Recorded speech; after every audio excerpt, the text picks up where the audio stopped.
হ্যাঁ দেখেন ভাই, মহাদ্বীপের রাস্তা জীবনে প্রথমবার এই রাস্তা দেখেছি।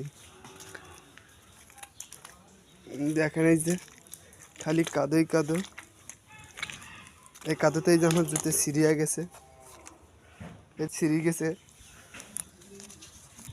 না থাকবে শেখর ওই রেং এই যে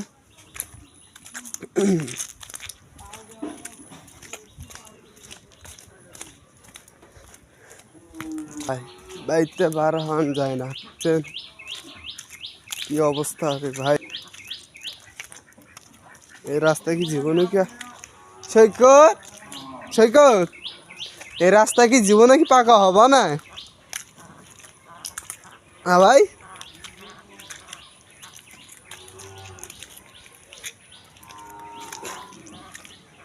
আমাকে তো ভয় লাগে।